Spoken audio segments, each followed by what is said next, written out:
Good evening. Welcome. Talking relationships with your coach, Andrew Spama.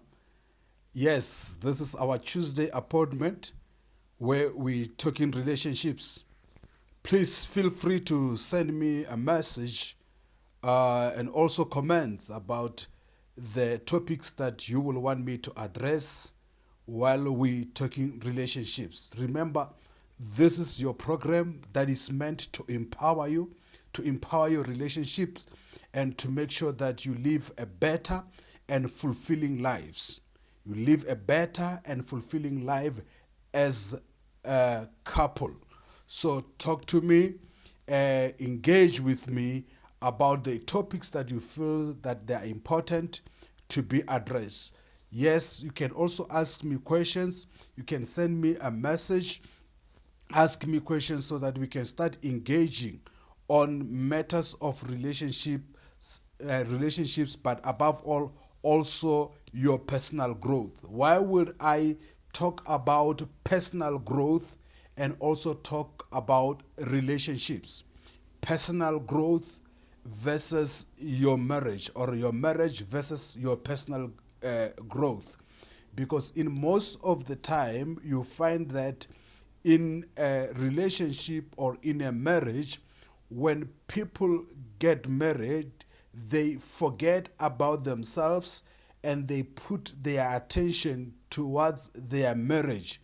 Their lives evolves around the marriage. Their lives evolve around the children. Some their lives evolves around making money. So it becomes a challenge when you forget about who you are, why you were born, why are you here on earth, why are you in this relationship. So it is important that as you live your life in a relationship, never forget yourself. Never sell your soul or yourself towards marriage that you forget who you are. Why do you exist? Why did you study that course? What happened to that girl with ambition, with goals? What happened to that young man who had the world before him to conquer? But now, because you are married, you are now having to take debts, to take your children to school, to maintain the house, to maintain things around you. You forgot about yourself. You cannot become better married partner.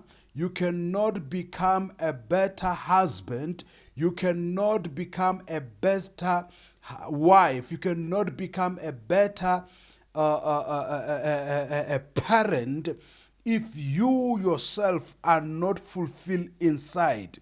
Many people think that marriage will fulfill them, whereas marriage is something that brings the resources. You are just fortifying already that which you are having. So it is important to make sure that every time in everything that you do in your relationship, you work more on yourself. You work more to develop yourself.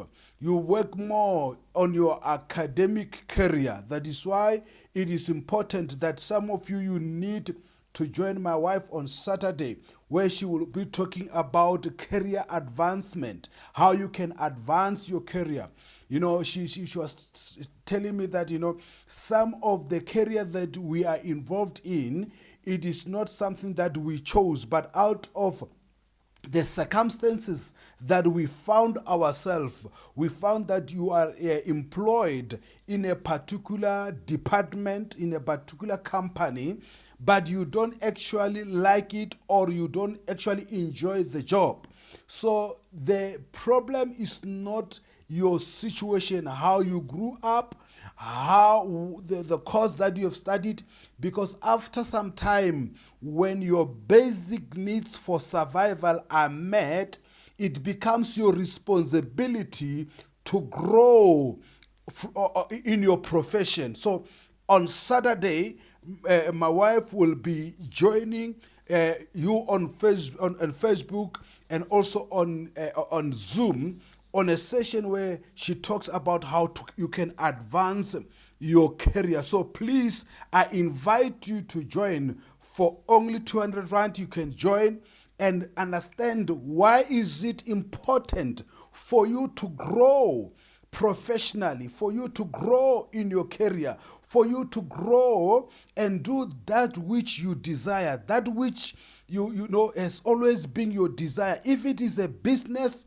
it is right now, it is important that don't let your vision, don't let that goal, that dream die because you are married or because you've got children. All right, it is important that you continue to work on your vision, to work on your vision. Yes, when your partner comes into your life, when we come together, he's got his vision, she has her vision, and together we work together to achieve the great commission, to achieve the great vision. So we put our resources together to support one another. There is one problem that you see and you find in many relationships and especially marriages, where especially as men, we say that we are I'm empowering my wife so that in case I die,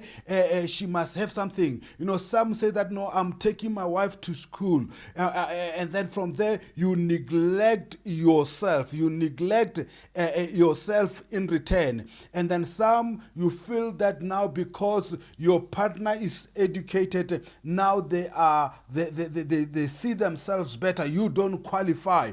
And some of you start developing jealous. Some of you think that now you are no longer complimenting one another, you are in competition.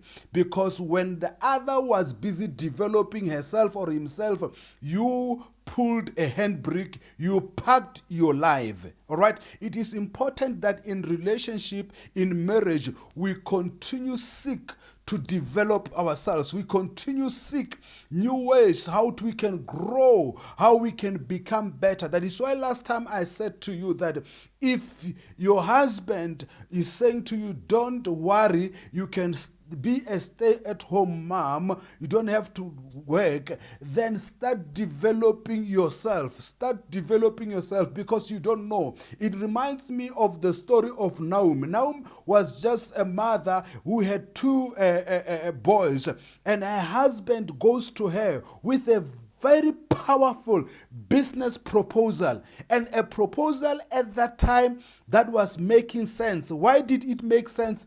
Because there was hunger in the country where they were staying. And because there was hunger in the country that they were staying, the economy was down, everything was falling apart. So the husband comes and said, my wife, look, things are not good in this country. So what if we move to another country where there are better prospects, where we can be able to grow our children so that they can have better education, better life, better medical system. So when the husband sold the concept to the wife agreed. It is written that they packed everything that they had and they left to that country.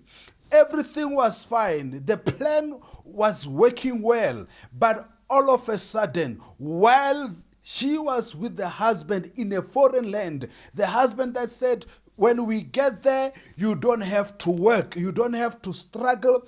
I will provide. I will work hard. I've got the qualifications. I qualify that we may go into this country. And because of my qualifications, they will take me. You don't have to stress yourself. Then she moved. She had the husband. She supported the husband. Then they moved to this country. While there, things were working out. The boys were enrolled in a school where everything was going well. They were starting to make friends to such extent that the boys grew, they got married in that country. All they were left with is to have grandchildren, all right? So life was going well. Everything was fine. But all of a sudden, the husband died. The vision bearer, the person that said to the wife, let us move from our support system, from our relatives. Let us move from everything that we know and how, things that we are used to, where we got our cousins, our brothers, everyone was there to support them. Then they are in the other country. While they were there, the man died. Let me remind you, my friend, COVID-19 has taught us that death is certain. There is a time between being born and death. In the middle, we are sure that once we are born, what is left is death. So dying, we are going to die. We may not know when, how, but we are sure going to die. So in as much as you are with your husband, who is looking well after you, who is taking care of you, you don't have to worry. You don't even care where to pay the municipal rates. You don't even worry about the cars that are there. You don't even worry about the business that is running. He is taking good care of you. The question that I'm having is that if your spouse, if your husband, if your wife was to be taken away from you today, how are you going to survive? How are you going to live your life? Will the life situation of your family, the way you are living, how will things change? How will the death of your partner affect your family? Yes, it is something that we don't want to think about it, but reality tells us that in as much as we are born, we are going to die. This man took his family. This man had a great vision. This man had good plans. This man was looking forward to grow his grandchildren. This man was providing, but unfortunately, he died, leaving the wife and the two boys, and they were in pain at the particular time. But it came that this woman, while she was in a foreign land, she consoled herself by saying, at least I've got my two sons. They will take over the business. At least I will survive. But unfortunately, it wasn't long that the firstborn son passed on. While she was still mourning the husband, now the other child passes on. Then after burying the firstborn, then the lastborn also suffers and he dies well. So she is left now alone with the children. Alone. She doesn't have children. She doesn't have the husband. She doesn't have the sons. She doesn't have grandchildren. She's left with the daughters-in-law. Ladies and gentlemen, this is a story that can apply to anyone in our lifetimes. It can apply to anyone. So it is important that while you are still having that partner, while you are still working together, develop yourself career-wise. Start a business that you will be able to run, all right? Register for something.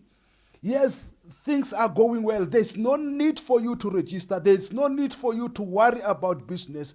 But because there's still that time, there's still opportunity, start preparing yourself, okay?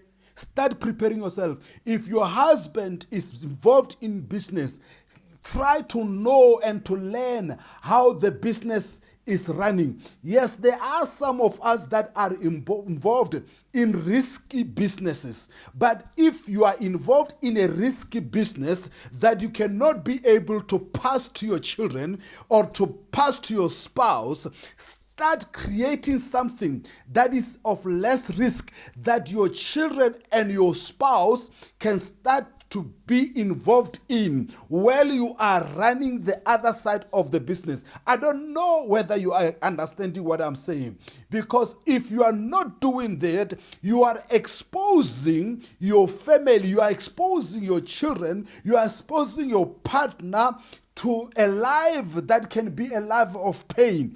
Don't allow everything in your family to be centered around you. Don't allow everything in your family to start and to stop with you.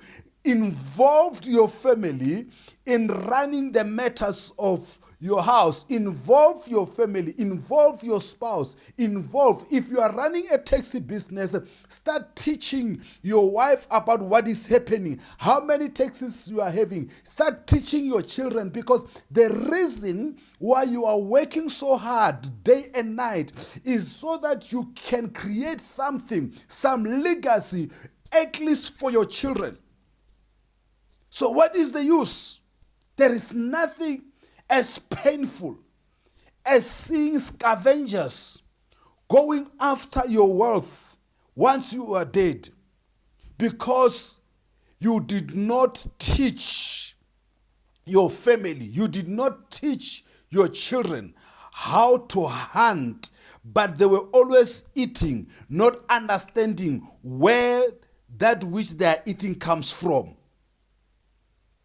They know, when children and your spouse know more how to eat, how to consume, than working and producing that which they consume, you are creating a legacy that is poisonous and dangerous to your own seed. You are killing your own children while you are still alive.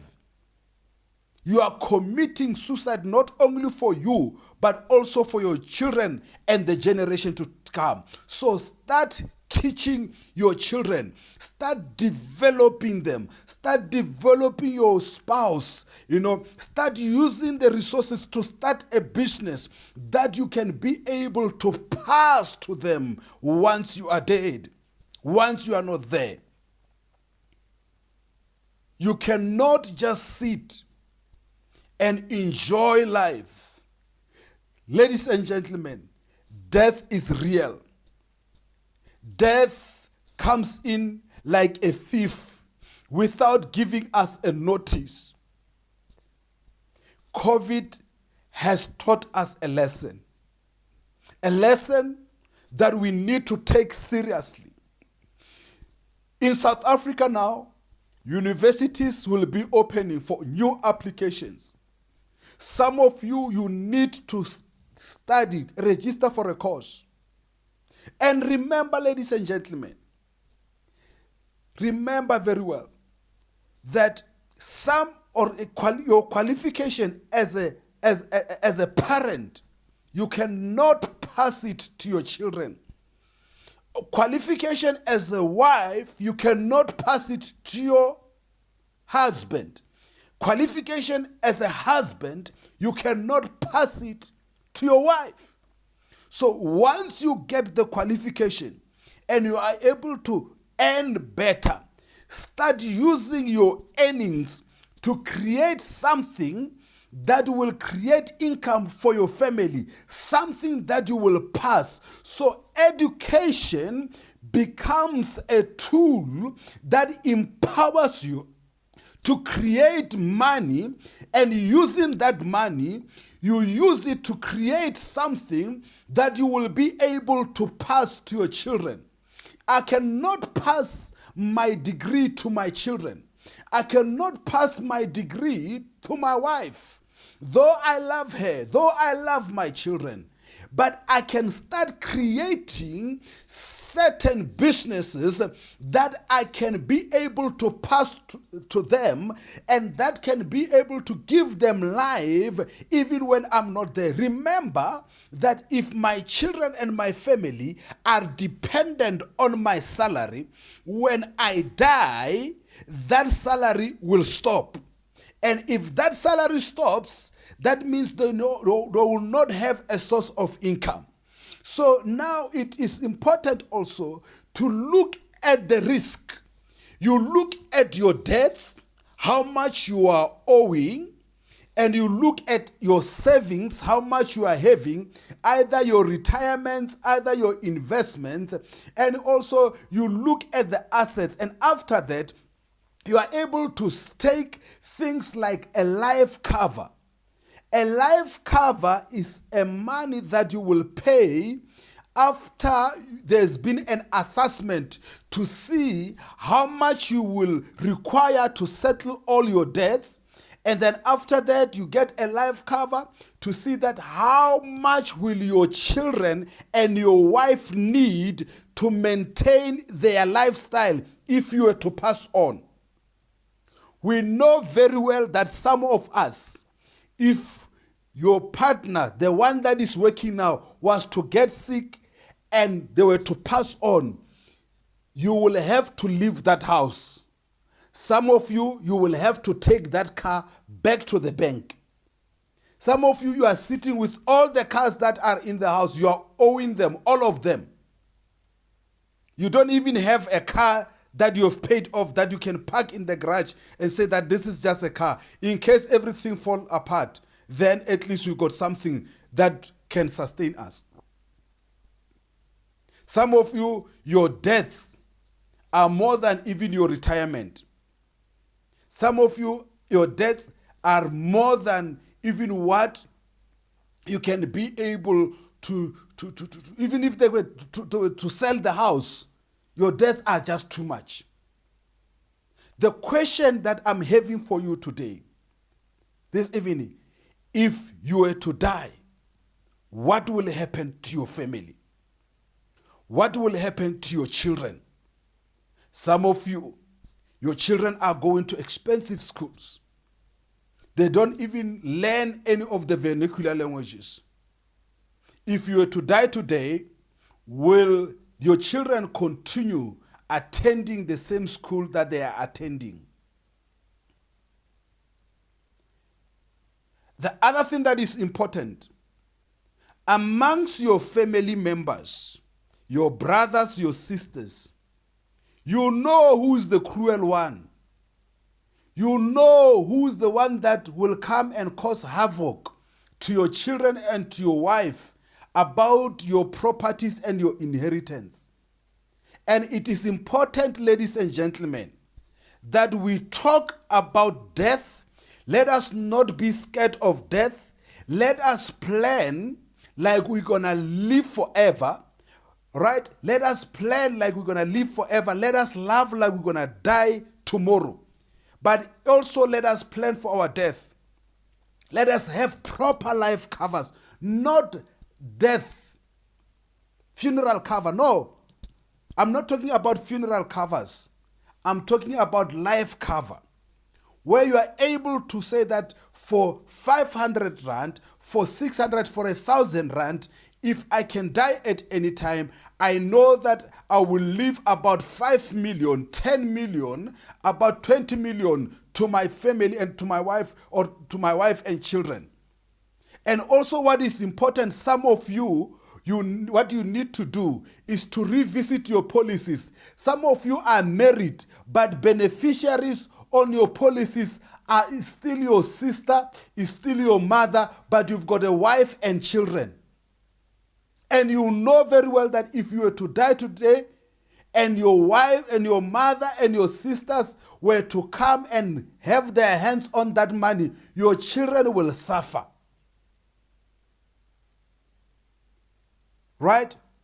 Some of you are single ladies. You've got children with the guy that is not caring about maintaining his child. He comes once in a while. And you don't have will in place where you are deciding who will be the guardian of your child in case of your death, especially in looking and taking care of your child's interest, because you are not there to look after your child. Can you imagine what will happen? Can you imagine your ex coming into your life, into your family, telling your wife that no, this house must be sold. My child must get his share. I want this house to be sold. And you find that your wife cannot afford to buy your son off or that child off. So let us think twice about the issue of death. Because this woman, after the business fell, after the husband died, the business fell, the children are dead, she had to go back to her country of origin. Shame on it. She said, look, I am embarrassed.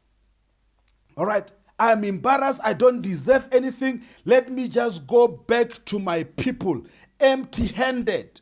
She's going there empty-handed. She's ashamed. She had nothing. But we thank God that there is hope, because her story did not end in shame. But it doesn't have to go to that level. There are certain things that you can start preparing now. What kind of life cover are you having? Where are the documents?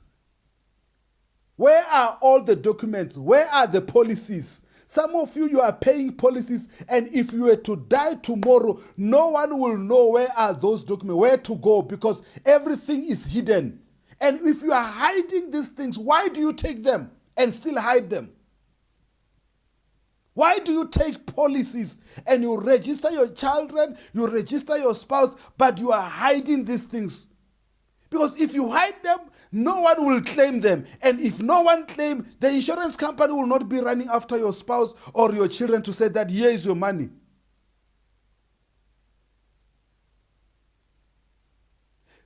Be open. COVID-19, ladies and gentlemen, has taught us. There are people who are very special to us. People who, when we look, we admired. COVID took medical doctors, professors, took brilliant people, ministers, presidents. It took people that were protected. Death is certain. But have you prepared your family? Have you prepared your children in case you can die? Have you put things in place? No, but Andrew, why should I prepare for death? I'm going to live. Yes, we're all going to live. But let us put things in place. Go make an appointment with your bank and make that will. Go make an appointment with the lawyer, make that will. Write down your wishes. Who you know that your children are fighting. Even now they are fighting. You know that they don't see eye to eye. You know that if you are leaving this one with the house and you register this one's house, she will get married, and once she gets married, she will kick the others out. So it is important that you don't just say that, no, guys, don't sell this house. This is a family house. Make it in writing. Put it under the trust. Say in your will that there must be a trust established and the house must be transferred into the trust, and who must be involved in the trust. Put everything in writing and put some money aside to do that job.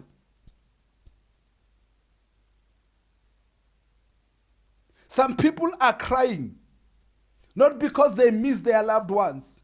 They are crying because of the deaths and the frustration that they've been left with. Children have to move from prestigious schools. They have to go back to the rural areas where they have to learn vernacular language, and they can't even read the vernacular language. Some of the things that we do. Ladies and gentlemen, we are going to die. We are going to die. Some of you are in marriage where your spouse doesn't care anymore. It doesn't, you know that this one, if I was to die, she will take the money, she will not look after the children, and she will go and spend it. You know the kind of husband you are having. That he likes women, he's a womanizer, he likes flashy things. And you know that if you were to die tomorrow, he's going to sell that house, he's going to take your pensions, he's going to leave the children, and you know very well. Stop pretending and start making decisive actions. Some of you are separated. You are no longer living together, but you are not divorced. You are playing with fire.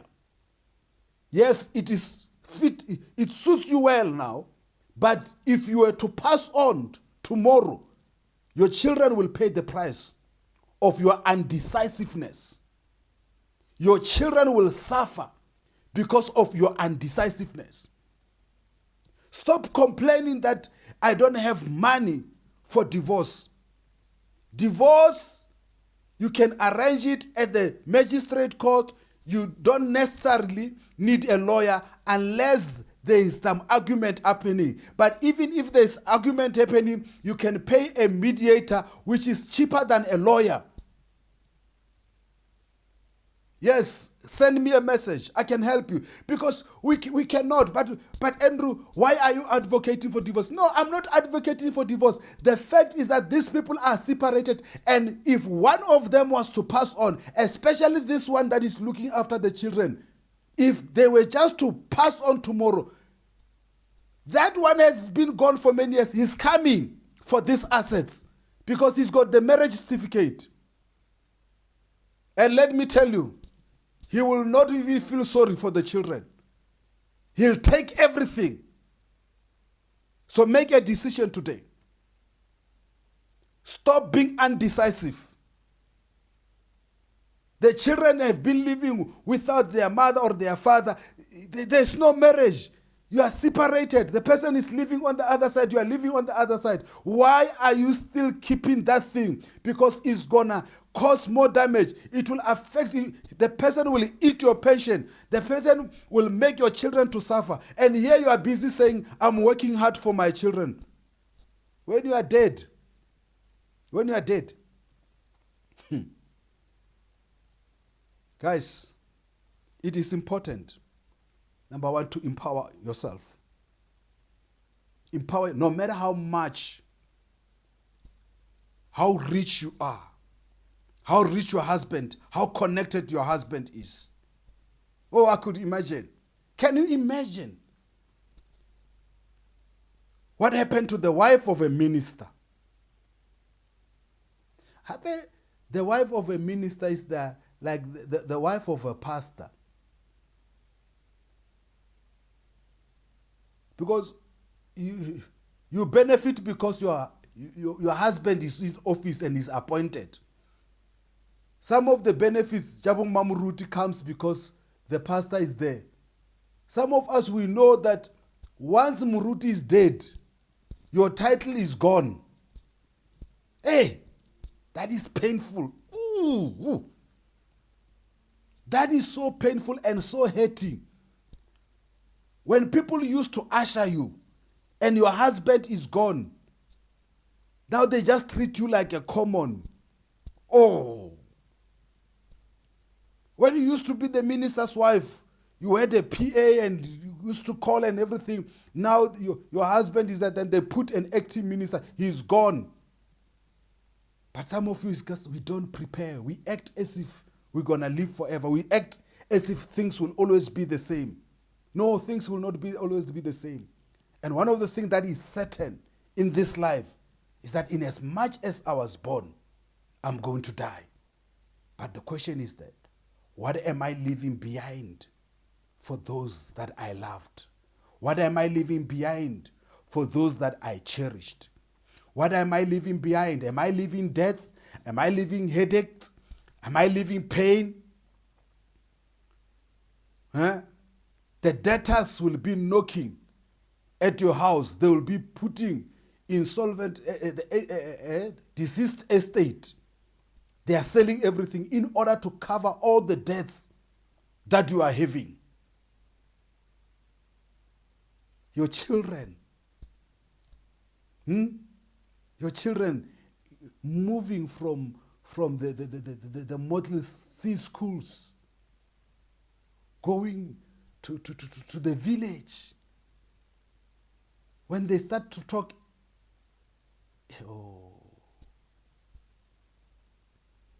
do we have to do this to our children? Can't we change it?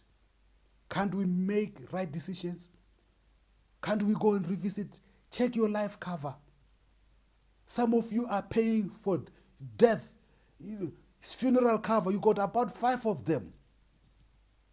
Some of you, your credit card is protected by some insurance, but you don't know. Start looking at those things. The woman says that to the man of God, the man, my husband is dead. My husband is dead, and those that he has been owing are coming after everything that I have. They are also coming to take my children to be slaves. Please help me. Hey, man, wake up. Put papers in place. Make a will. Make a will. Take a good life cover that will pay off your debt and even have something for your children. Start a business that you can transfer and give to your children. Buy some properties that can rent, at least give an income. Start a trust where you can transfer these things into the trust. Because when you put them in the trust and your children are beneficiaries of that trust, then that keeps the unity of the children. They have to work together to continue with the legacy. Ladies and gentlemen, allow me to talk to you about the realities of life. We cannot act as if we are not going to die. We cannot act as if we are not seeing the kind of relatives we have who will not care anything about us or our children. Let us create legacy. Let us live beyond the grave. Let your grandchildren, when they enjoy your legacy, know that my grandfather, my grandmother thought of me and prepared this for me. I am your brother. I am your relationship coach, Andrew Spama, coming all the way from South Africa. And I'm saying, let's talk relationships as we build lives and prepare a better future. God bless you. God keep you. Remember that I love you. Do we have an appointment next week? This time, as we talk relationships. Thank you very much. Catch me tomorrow on Radio Bob, streaming online. Yes, we are doing it tomorrow. Catch me on TUTFM at 7:30 as we are also talking relationships. And I believe that we are growing to be better people. And remember, this too shall pass. This too shall pass. That pain will pass. Corona will pass. And prepare yourself for the better life ahead. Nothing lasts forever. God bless you. I love you. Bye-bye.